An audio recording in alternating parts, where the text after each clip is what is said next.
Hola a todos, buenos días, buenas tardes, buenas noches. Bueno, espero que se encuentren todos bien para comenzar con nuestra semana física de Aries. Bueno, espero que hayan podido leer el post de hoy, que se refiere a nuestro tema, que es la iniciación. Hay varias personas de las que me están siguiendo últimamente que, por lo que he visto y me han comentado, me conocen más por la serie Iniciación en Gaia que por las cosas que he hecho antes. Y quería contarles que cuando la gente de Gaia me preguntó cómo quería ponerle al... qué palabra podía llegar a resumir, ¿no? Lo que estábamos hablando. Yo le mencioné algunas palabras, pero sobre todo quedó la palabra iniciación, que eh, para mí es el resumen de todo lo que hacemos, lo que hago, lo que compartimos. eh, y bueno, de eso vamos a hablar hoy. Iniciación. Iniciación viene de la palabra inicio, que a su vez viene de las palabras in, que significa dentro, y la palabra ire, que significa eh, ir, obvio, que significa avanzar, moverse, marchar, ir. ¿Mm? Entonces, inire, inire es el concepto, el verbo inire es el que resume el concepto initio, eh, que da origen a iniciación como concepto. Es decir, que iniciación significa la acción de empezar a caminar, la acción de empezar a moverse, de ponerse en marcha, de entrar, ir hacia el andar, sería. Y nosotros en nuestra cultura actual tenemos dos conceptos de iniciación. Uno que es relacionado al aprendizaje y el otro relacionado a tradiciones ocultistas y herméticas. Entonces vamos a tratar de entender las dos visiones para saber después cómo viene todo lo demás. El primero de ellos es el educativo. Cuando hablamos de educativo es que nos estamos iniciando en algo concreto, ¿sí? Como iniciando en aprender un idioma, iniciando una clase, iniciando, iniciando un estudio, iniciando una carrera universitaria. Entonces, siempre que hablamos de aprender algo nuevo, les decimos iniciación a la medicina, iniciación a la música, iniciación a las matemáticas, ¿sí? Entonces se le llama de esta manera a lo que significaría iniciarse en un tema, en un conocimiento específico. Por otro lado, también conocemos la palabra iniciación en temas herméticos. Herméticos, ¿qué significa? Significa cerrado. Algo que es hermético significa que está cerrado, que no es para todos. ¿Pero por qué? ¿Por qué se considera así? Porque herméticos en realidad vienen de los conocimientos de Hermes, ¿sí? De ahí viene la palabra hermético. Los conocimientos de Hermes, que era el dios que los romanos llamaban Mercurio y los egipcios llamaban Tot, ¿sí? Entonces, el dios Hermes era el dios del conocimiento, el que enseñaba, el que educaba, como hablamos en el primer concepto. Pero ¿qué sucede? Cuando empiezan las religiones monoteístas que consideran a todos los otros conocimientos como sectas o herejes, entonces el conocimiento público de Hermes se vuelve un conocimiento hermético, ¿sí? Es decir, que están ocultos de la vida común de la gente para poder esconderse, para que no los juzguen, para que no los maten, básicamente, ¿sí? Entonces se empiezan a ocultar. Y relacionamos lo hermético, lo ocultista, con las iniciaciones ocultistas, se relacionan, porque son ocultas, a cosas que no se entienden. Entonces, el cristianismo, concretamente en Europa, catalogó a todo eso como satánico. Y al día de hoy entendemos que las iniciaciones de los grupos que no son cristianos se consideran satánicas o cosas que están mal. Ese es el otro tipo de iniciación, de cómo llegó a nosotros la palabra iniciación, ¿sí? Espero que se haya visto un poco por dónde va. Pero como verán, los dos están relacionados al aprendizaje, los dos están relacionados a la educación. ¿Qué sucede? Que el proceso de iniciación tiene una larga historia de lo que significa. Entonces vamos a ir un poco hacia atrás en el proceso de cómo surgen los temas iniciáticos. Entonces, como dije, nosotros tenemos el concepto de iniciación a o iniciación en relación a temas que estamos por aprender. El concepto de iniciación siempre tuvo que ver con iniciarse en algo que voy a aprender. Pero ¿qué pasó? Durante el tiempo de los monoteísmos y la persecución del conocimiento libre, para que un estudiante que quería aprender otras cosas que no fuera la religión, para que un estudiante pudiera enriquecerse con conocimiento, tenía que probar que realmente quería hacer eso y no era un enemigo que estaba tratando de encontrarlos y matarlos a todos, ¿sí? Entonces, por esto se hacían diferentes pruebas. Estas pruebas eran para demostrar que esa persona realmente tenía atributos para ingresar a esas escuelas ocultistas. Era una forma de seguridad, como una especie de contraseña. Básicamente podríamos decir que la tradición de realizar estas iniciaciones surge de proteger a la universidad que estaba escondida en las sombras. ¿Qué sucede? En los últimos siglos, muchos de los estudiosos venían de Medio Oriente. Eran culturas que se hacían muchas preguntas. Una de las culturas que más preguntas se hacen es la cabalística judía, ¿sí? Los judías cabalistas hablan todo en función de la duda, de la pregunta. Obviamente que para un religioso monoteísta como el cristianismo, por ejemplo, o como el islam, el judaísmo cabalista es el anticristo, básicamente, porque la Kabbalah incita a la duda y la pregunta, y lo otro es la certeza constante y la fe en Dios plena, ¿no? Entonces, por esto mismo, la forma de poder llegar a las escuelas del conocimiento era a través de la pregunta.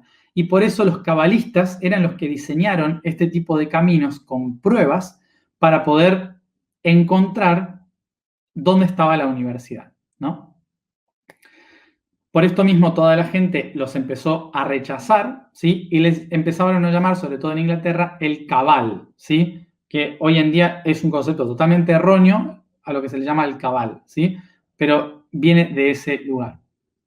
¿Qué sucede? Entonces, durante mucho tiempo en la historia europea y de Medio Oriente, en los últimos 500 años, desde el Renacimiento, todo lo que es el renacer de Grecia, de Medio Oriente, las artes del mundo antiguo, todo eso era prohibido en un momento. Estábamos recién en la Inquisición, o sea, era un proceso muy duro en el cual se empezó a dar el Renacimiento.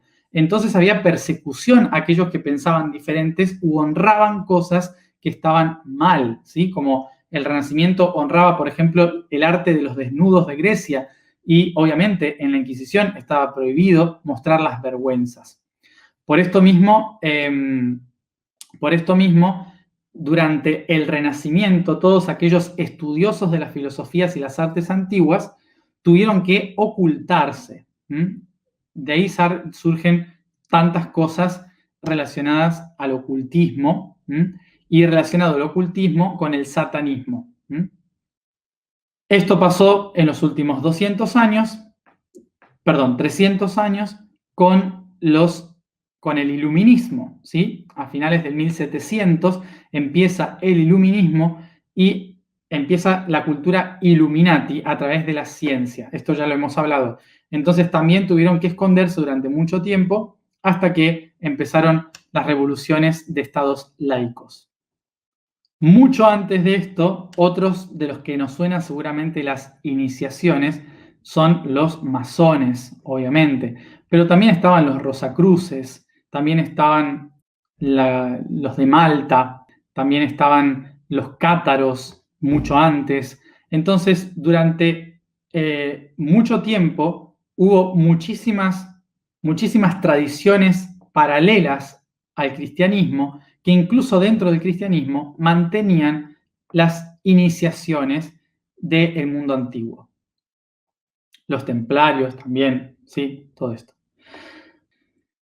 ¿Qué eran todos estos grupos de personas? Eran universidades.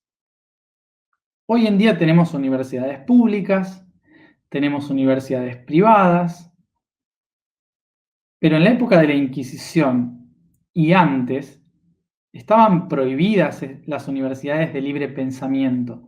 Estaban prohibidas muchas enseñanzas hasta hace muy poco también, algunos 200 años, desde que empezó a haber países laicos, educación pública, hasta que no empezó el cientificismo a tomar las riendas de la educación era estrictamente religiosa. Por lo tanto, las universidades no existían como tal, como hoy tenemos universidades. Eran educación religiosa. Por lo tanto, las universidades estaban ocultas. Y para poder ingresar y salir de la universidad, había que atravesar iniciaciones. Una de las más famosas universidades ocultistas fue la masonería, en la cual los que querían ser masones tenían que pasar por 33 exámenes para llegar al grado 33. Para poder llegar al mayor nivel de grado universitario, tenían que pasar por 33 exámenes. Piensen como si estuvieran en la universidad. Cada año tienen que pasar por ciertos exámenes finales, ¿no? Tienen que estudiar para esos exámenes, hacer una prueba, y esa prueba, según el resultado, les dice si pueden seguir al siguiente curso, al siguiente año otra vez, ¿no? Entonces, lo mismo era para la masonería. Se hacía un examen, ¿sí? Se hacía un aprendizaje, un examen, y se hacía una iniciación para el siguiente nivel, ¿no? Y así se llegaba hasta el grado 33.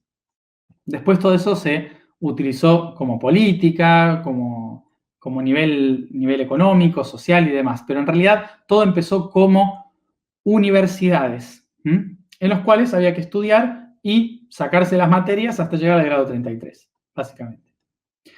Pero en realidad todo era por educación, todo era por estudiar y aprender conocimiento universal. Imagínense que hoy tenemos la oportunidad de ir a la universidad cuando queramos, obviamente, bueno, si tenemos educación pública, ¿no? En los países que no hay universidad pública, bueno, tienen que hacerse de la masonería para poder pagarlo, ¿no? Pero los que tenemos países con universidad pública, tenemos que recordar muchas veces lo difícil que fue estudiar e iniciarse en algo hace solo 3 siglos atrás, ¿no? Lo difícil que era tener acceso a la información universal y por eso se ocultaban por riesgo de muerte. Bueno, igual también muchos lo habrán vivido durante las dictaduras. ¿A qué voy con esto? A que iniciar una iniciación es básicamente aprender algo nuevo.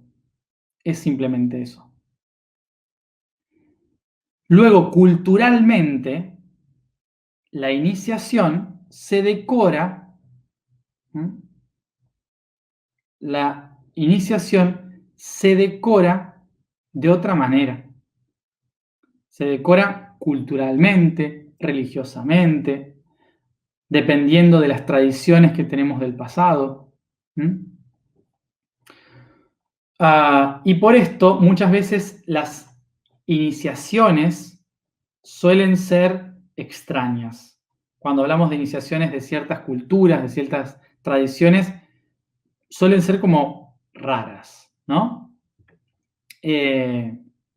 O sea, nosotros porque naturalizamos el hecho de que los cristianos, por ejemplo, cada domingo comen el cuerpo de Cristo y beben la sangre de Cristo.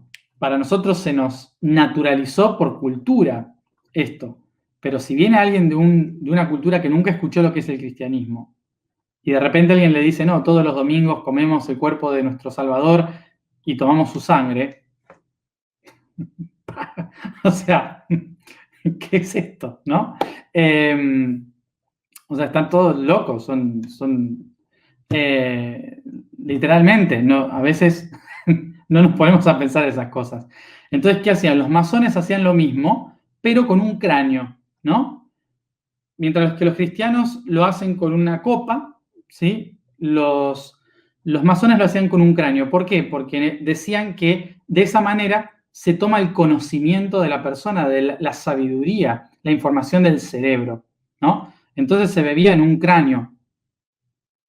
Hay diferencia. O sea, bueno, uno es un cadáver, el otro es una copa, pero más o menos es lo mismo. O sea, la intención era pasar el conocimiento al siguiente, ¿no? Entonces, a algunos nos puede sonar raro decir cómo van a tomar en un cráneo, y los otros pueden decir cómo van a tomar la sangre de Cristo en una copa, ¿no? Entonces es todo muy tradicional, de cosas muy ancestrales y antiguas que han quedado como tradición.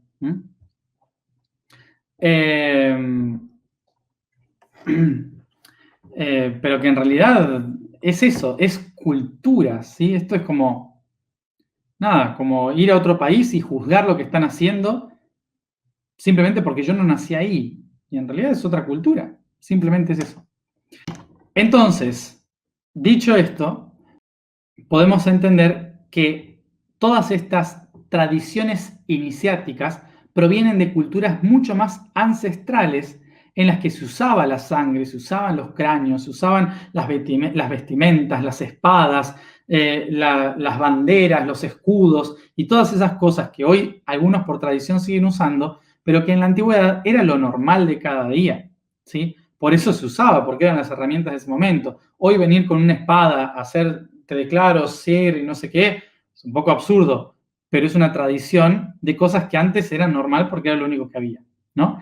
Entonces, todas las tradiciones iniciáticas provienen de culturas de Medio Oriente, del río Nilo, y de muchas otras tradiciones de África, de Asia, de Europa, de América, de Australia, ¿sí? Que han ido pasando generación tras generación.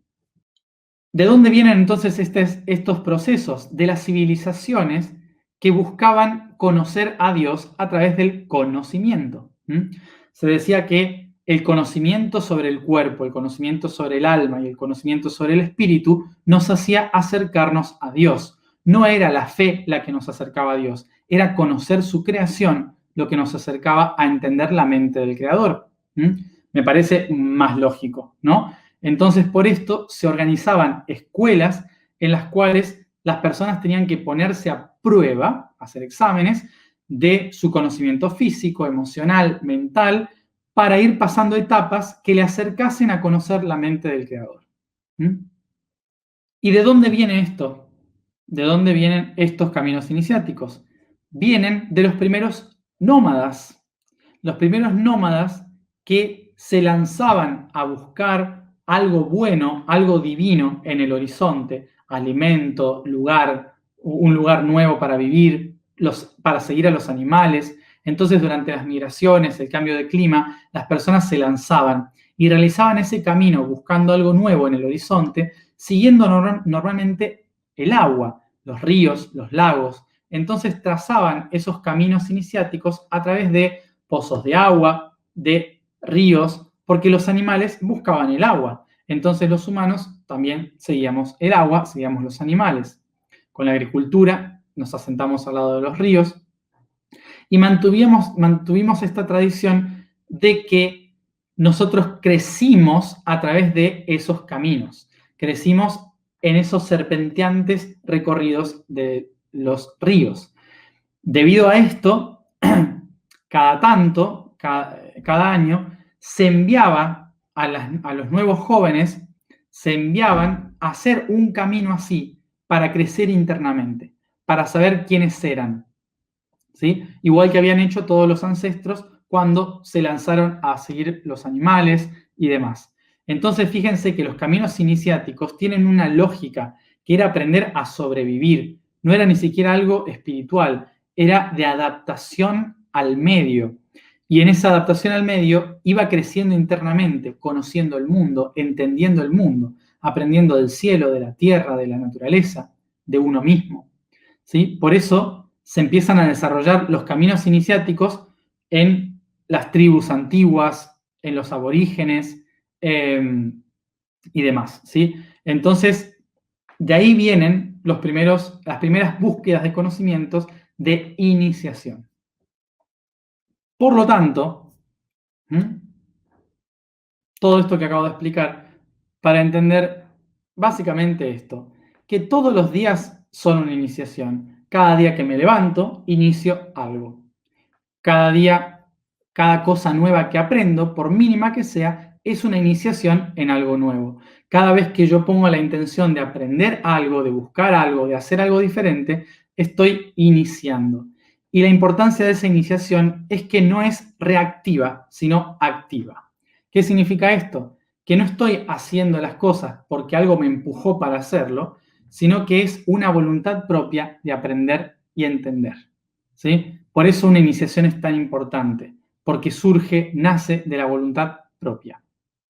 Obviamente que nuestro camino del yo soy, ¿qué está haciendo? Es una iniciación, ¿sí? El camino del yo soy es una iniciación. Y la ceremonia iniciática que vamos a tener todos juntos, ¿cuál va a ser? El 22 de febrero de 2022. Es lo mismo que hacíamos antes, nada más que ahora estamos haciéndolo día por día, vamos aprendiendo algo, ¿sí? En todo este camino, y luego lo vamos a aplicar todos juntos el 22 de febrero de 2022, que es la iniciación de todo este proceso. Dije la fecha, no dije el lugar, ¿sí? O sea que no es que tienen que estar acá en Egipto para hacerlo. No tienen por qué estar acá en Egipto. Lo pueden hacer por internet, acuérdense que va a estar transmitido online. La propuesta para esta semana es hacer conscientemente lo que es un proceso de iniciación. Muy sencillo, lo vamos a hacer muy sencillo, pero es para practicar lo que es hacer un camino iniciático, aunque estemos solo dentro de casa haciendo cuarentena. La tarea de toda esta semana, ¿cuál es? Sea dentro de casa, sea en el barrio, sea en la ciudad o en una región, cada uno lo que pueda, tiene que buscar qué lugares le representan cada uno de los chakras. Pueden ser partes de la habitación, pueden ser partes del patio, pueden ser partes del barrio, edificios que se conocen. Puede ser cualquier cosa, la iglesia, la escuela, o puede ser la cocina, el baño, ¿sí? No piensen demasiado en eso. Sientan, ¿sí? cuáles son esos lugares al que le van a dar la energía de ese chakra y ese lugar que vamos a trabajar. ¿Sí? Entonces, es esto, ¿no? O sea, en el blog está escrito, en el post de hoy, está escrito cada chakra qué lugares puede ser. Recordemos que tenemos 9 chakras. ¿Está? 9 chakras. Entonces, tenemos que elegir 9 lugares, ya sea dentro de nuestra casa, ya sea en un barrio, ya sea en una ciudad. Y esos 9 lugares, a cada uno lo voy a identificar con uno de los chakras. Entonces, relacionamos, por ejemplo, la cocina con el corazón, por lo general, ¿sí? La cocina con el corazón, la habitación con el chakra raíz, el baño con el chakra sacro, por ejemplo, ¿no? Si es una casa. La tarea de hoy es hacer ese mapita. Es agarrar una hoja, ¿sí? O una lista y hacer ese mapa. 9 lugares y 9 chakras. Es un camino iniciático. O sea, no es para dibujarlo en un papel, ¿sí? O hacerlo en una mesa con piedritas. No, tienen que caminar de un lugar al otro. Van a necesitar caminar para llegar de un lugar al otro. Pueden poner algo para identificarlo. Pueden poner un vaso de agua, pueden poner una piedra en un rincón, pueden poner objetos que identifiquen, pero tienen que poder caminar de un punto al otro. Bien, entonces, lo que vamos a hacer en esta... lo que vamos a hacer es que cada día vamos a ir a uno de esos lugares, ¿sí? Entonces, mañana va a tocar el chakra tercer ojo. Mañana, chakra tercer ojo. Entonces vamos a ir al lugar que nos corresponda al tercer ojo a nosotros, ¿sí? Que consideremos el tercer ojo. Y allí, en ese lugar, vamos a hacer la tarea que mañana escriba en el blog. Al día siguiente, voy a caminar hacia el otro y hacer la tarea en el segundo lugar, en el chakra laringio. Al otro día, en el corazón. Y así. ¿Sí? Entonces, vamos a ir haciendo una práctica de lo que es un camino iniciático, día tras día. Vamos a ir todos juntos. Mañana es el día del tercer ojo. Vamos todos al tercer ojo. Pasado es el día del laringio. Vamos a ir todos al laringio. ¿Está? No se confundan. Estoy diciendo tercer ojo. Nunca dije tobillos. Escúchenme. Escúchenme a mí. ¿Sí? No confundan. No confundan. Mañana es el día del tercer ojo. Vamos al tercer ojo. No vamos a ir día a día al revés. La alineación va a ser al revés. Eso fue lo que dije en el blog. La alineación va a ser al revés, no los días. El día toroide vamos a hacer el corona, porque el toroide vuelve hacia la coronación. Entonces vamos a hacer el corona en ese momento. Entonces cada día vamos a ir haciendo esta tarea todos juntos. ¿Sí? ¿Quedó claro? Más o menos. Esto de esta semana va a ser una práctica para cosas que después vamos a hacer el día de la luna azul en agosto. Así que hoy vamos a la alineación, ¿sí? Recordemos, la alineación de cada día es la que vamos a hacer al revés. Vamos a empezar por abajo, yendo hacia arriba. Hasta ahora venimos de arriba hacia abajo, vamos a hacer la de abajo hacia arriba, a esta alineación. Pero los días los vamos a hacer como son. Mañana es el tercer ojo, pasado el laringio. Bueno, vamos a la información del día de hoy entonces. Hoy cambiamos de vibración. La vibración es Ja. La afirmación es yo soy diseñador universal. ¿Por qué? Porque en Atlante, lengua Atlante, el sonido J significa el que diseña, el creador, arquitecto. Y la letra A hace referencia al universo.